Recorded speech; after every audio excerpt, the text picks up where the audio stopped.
తాకట్టులో ఉన్న బంగారాన్ని విడిపించి ఆ రోజు ఆన్లైన్ రేటుకే మేము కొంటాం. Sharma gold company.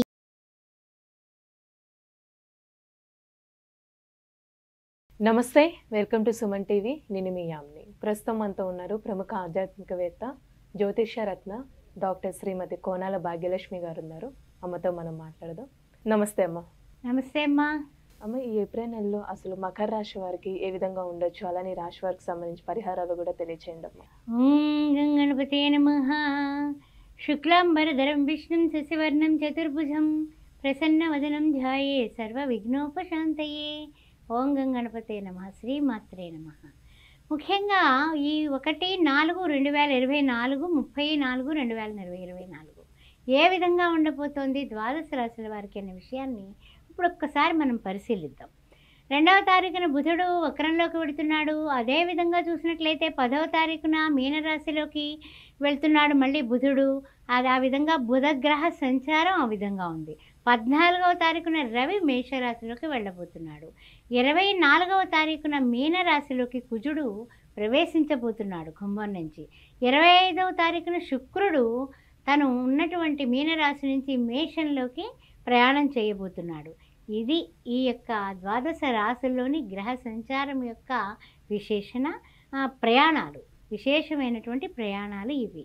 సరే, ద్వాదశ రాశుల వారికి ఏ విధంగా ఉండబోతుంది అనే విషయాన్ని ఇప్పుడు మనం పరిగణలోకి తీసుకుందాం. మకర రాశి వారికి ముఖ్యంగా ఈ ఏప్రిల్ మాసంలో శని కుజులు చూస్తేనేమో రాశ్యాధిపతి కుజుడితో కూడా ద్వితీయంలో ఉండడం, తృతీయంలో చూస్తే రవి రాహు శుక్రుల సమాగం, అదేవిధంగా చూస్తే 4th హౌస్లో గురు బుధుడు. అయితే బుధుడు వక్రగతిని 2వ తారీఖున వెళ్ళడం, ఇవన్నీ జరుగుతూ ఉన్నాయి. అయితే చూసినట్లయితే కనుక మనకి అన్ని విధాల కొన్ని విషయాల్లో 9th హౌస్లో ఉన్న కేతువు వల్ల ఆధ్యాత్మికంగా కొంచెం ఏదైనా దైవ దర్శనాలు అవి చేసుకునేటటువంటి వైనం కనపడుతుంది. తర్వాత చూసినట్లయితే కనుక మనకి గోచార చంద్రుడు చూస్తే మకర రాశి వారికి 12th హౌస్లో కనపడుతున్నాడు. అందువల్ల కొన్ని విషయాలలో కొంచెం ఆలోచన అనేది ఉంటుంది. వీళ్ళకి ఆలోచనలు సక్రమమైనటువంటి మార్గంలో పెడితే అన్ని విధాల యోగదాయకంగా ఉంటుందని చెప్పొచ్చు. అయితే మకర రాశిలో ఉన్నటువంటి ఉత్తరాషాఢ 2, 3, 4 పదాలు, ఆ తర్వాత చూసినట్లయితే కనుక ఉత్తరాషాఢ 2, 3, 4 పదాలు, శ్రవణ నక్షత్రం, ఆ తర్వాత ధనిష్ట ప్రథమ ద్వితీయ. ముఖ్యమైనటువంటి విషయం ఏంటంటే కొన్ని విషయాల్లో ఏంటంటే ఇతరులు ఆంతర్యాలు గుర్తించుకోకుండా ఒంటెద్దు బండిలాగా మీరు ప్రవర్తన ఉంటే మీరే ఇబ్బంది పడతారు. ఎందుకంటే నేను వెళ్తున్నాను, నేనే రాజుని, నేనే మోనార్కుని అంటే కనుక పప్పులో కాలేసినట్టే. అందరూ మనకంటే తెలివైన వాళ్ళే. తెలివి తక్కువ వాళ్ళు అనుకోవడం మీ తెలివి తక్కువతనం కింద వస్తుంది అన్నమాట. అందువల్ల కాస్తంత ఇతరులకి వెయిట్ ఇచ్చి ముందుకు వెళ్ళడం అనేది చెప్పదగిన సూచన, మొట్టమొదటి సూచన.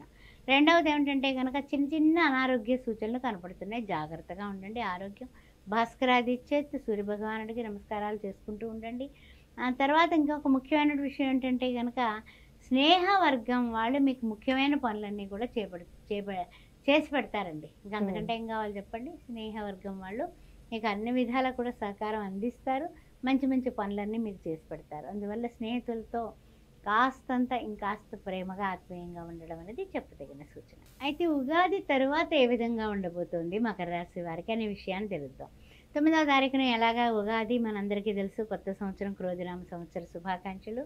అయితే ఆదాయం చూస్తే 14, 7 చూస్తే 2 చక్కగా త్రాసులు చూసినట్టు బరాబరు ఉన్నాయి. తర్వాత రాజపూజ్యం చూస్తే 3, అవమానం చూస్తే 1. అందువలన పర్వాలేదు.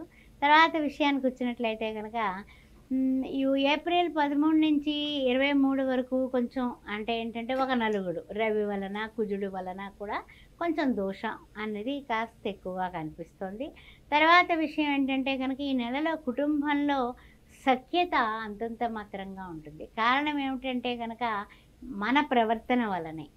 మనము ఎప్పుడు కూడా ఏదైనా సరే నేను మోనార్కుని, నేను చెప్పింది మీరు వినాలి అంటే కనుక కుటుంబంలో కూడా అభిప్రాయ భేదాలు వస్తాయి. కాబట్టి భార్యాభర్తల మధ్య కానీ ఇదంటే ఏదైనా భాగస్వామ్య వ్యాపారంలో కానీ, తర్వాత ఇంట్లో అత్తమామలతోటి, అమ్మ నాన్నలతోటి, అక్క చెల్లెలతోటి, అన్నదమ్ములతోటి కూడా ఏదో ఒక విభేదాలతో కూడినటువంటి ఈ వైనం కనపడుతుంది. అందువల్ల నోరు అదుపులో పెట్టుకోవాలి. అది బాగా గుర్తుపెట్టుకోండి. అలానమ్మా, ఇప్పుడు ఒకవేళ వ్యాపారం ప్రారంభించాలనుకుంటున్నా, ఇల్లు కానీ ఒక ల్యాండ్ కొనాలనుకుంటే ఈ ప్లానింగ్లో ఉన్న వాళ్ళకి అసలు ఏ విధంగా ఉంటుంది? అంతా బాగానే ఉంది అంటే ఆదాయం అయితే పర్వాలేదమ్మా. ఆదాయం అయితే పర్వాలేదు. పర్వాలేదు కదా అని కొత్త కొత్త పెట్టుబడులు పెట్టి మళ్ళీ అప్పులు చేస్తే మళ్ళీ తిప్పలు పడాల్సి వస్తుంది. అందువల్ల ఆచితూచి వ్యవహారం చేసుకోవడం మంచిది. అలాగే ఉద్యోగస్తులు కూడా అంకిత భావంతో పనిచేస్తేనే మీ పై అధికారుల మెప్పుని మీరు సాధించగలరు. మీరు అంకిత భావంతో చేయకుండా ఏదోలే చేసాము, వచ్చాము, వెళ్ళాము అంటే కనుక మీకు రిజల్ట్ కూడా అదే విధంగా ఉంటుంది. అందువల్ల బీ కేర్ఫుల్. మీ మీద శీతకన్ను ఉంది, ఆ విషయం గుర్తుపెట్టుకోండి. మీ సహోద్యోగులు అయి ఉండొచ్చు, మీ పై అధికారులు అయి ఉండొచ్చు. మీ మీద దృష్టి పెట్టారంటే మళ్ళీ మనకి శంకరగిరి మాన్యాలే అన్నట్టుగా అయిపోతాం. కాబట్టి కాస్త జాగ్రత్తగా ఉండండి. అలానే ఈ రాశి వారికి ఏమైనా ఆరోగ్య సమస్యలు ఉన్నాయమ్మా? ఈ రాశి వారికి చెప్పాలంటే కనుక కొంచెం ఆరోగ్యం పెద్దగా తేడా ఏం లేదు, బాగానే ఉంది. అయినప్పటికీ కూడా కొన్ని కొన్ని విషయాల్లో మనం గతంలో చేసినటువంటి పొరపాట్లు చేయకుండా, గతంలో చేసినటువంటి వాటికి నాలుగు ఖర్చుకుని మనం బాధపడినటువంటి సన్నివేశాలు గుర్తు చేసుకుని అవి తిరిగి రిపీట్ కాకుండా చూసుకోవడం అనేది చెప్పదగిన సూచన. అదేవిధంగా ఎదుటి వాళ్ళకి ఏదైనా సరే పెట్టుబడులు పెట్టాలన్నా, లేకపోతే ఎవరికైనా ఏ విషయంలో అయినా సరే అప్పు చేసి మాత్రం మీరు పెట్టుబడి చేసి వ్యాపారాలు చేయకండి. అది బాగా గుర్తుపెట్టుకోండి. తర్వాత మానసికమైనటువంటి చింతలు అయితే కనుక మిమ్మల్ని వెంటాడుతూనే ఉంటాయి. వివాహాది శుభకార్యాల విషయంలో కానీ, లేకపోతే ఏదైనా కొనాలన్నా, అమ్మాలన్నా, అమ్మేయాలా అని ఆలోచిస్తారు. కొన్నాము, డబ్బు సర్దుబాటు కావటం లేదని ఆలోచిస్తారు. అలాంటి చింతలు అయితే మీకు కనిపిస్తున్నాయి. కుటుంబంలో కూడా కొంచెం ఏంటంటే కనుక మాదిరిగా ఉంది సామరస్యత. అందువలన మీరు ముందు ఏకవాక్య పరిపాలన మీ ఇంట్లో వచ్చేలాగా చూసుకోండి. ఆ తర్వాత అన్ని ప్లాన్లు వేయండి, సక్సెస్ అవుతారు. కానీ కొంచెం కష్టపడాలి. అలానే రాశి వారికి అసలు ఎలాంటి పరిహారం అంటూ చేసుకోవాలమ్మా? తప్పనిసరిగానమ్మా విద్యార్థులు కూడా చక్కగా చదివి ముందుకు వెళ్ళాలంటే అసంతృప్తమైనటువంటి మధ్య రకమైన చదువులు చదవకండి. పూర్తి విన్ అవ్వాలనే చదవండి. ఆ విషయం గుర్తుపెట్టుకోండి. ఈ రాశి వారు చేసుకోవాల్సిన పరిహారాలు చెప్పాలంటే కనుక ఒకటే గుర్తుపెట్టుకోండి. మకర రాశి వారిది, మకర రాశి అంటేనే శని క్షేత్రం. ఈ శని భగవానుడు అనుగ్రహం కావాలి, ఇంకా ముందుకు వెళ్ళాలి. ఏలినాటి శని దోషం కూడా ఈ మకర రాశి వారికి ఈ సంవత్సరం కూడా నడుస్తోంది, ఇంకా పూర్తి కాల. అందువల్ల శని భగవానుడు శనివారాలు చేయటం, వెంకటేశ్వర స్వామి 7 శనివారాల వ్రతం చేయడం కానీ, రోజు వెంకటేశ్వర స్వామికి శనివారం పూటైన అష్టోత్తరంతో మల్లెపూలతో పూజ చేయటం, పేదవాళ్ళకి ఎవరికైనా సరే ఒక చెప్పుల జత, ఎండాకాలం కదా, చెప్పుల జత దానం చేయటం, ఆ భోజనం దానం చేయటం, ఇవి చేసినట్లయితే కనుక ఓం నమో వెంకటేశాయ అంటే శని వలన కలిగే ఇబ్బందులన్నీ పోతాయి. చాలా చక్కగా తెలియజేస్తారమ్మా, ధన్యవాదాలు. ఓం శ్రీమాన్. సుమన్ టీవీలో మీ పర్సనల్ అండ్ బిజినెస్ ప్రమోషన్స్ కోసం కింది నెంబర్కి కాంటాక్ట్ చేయండి.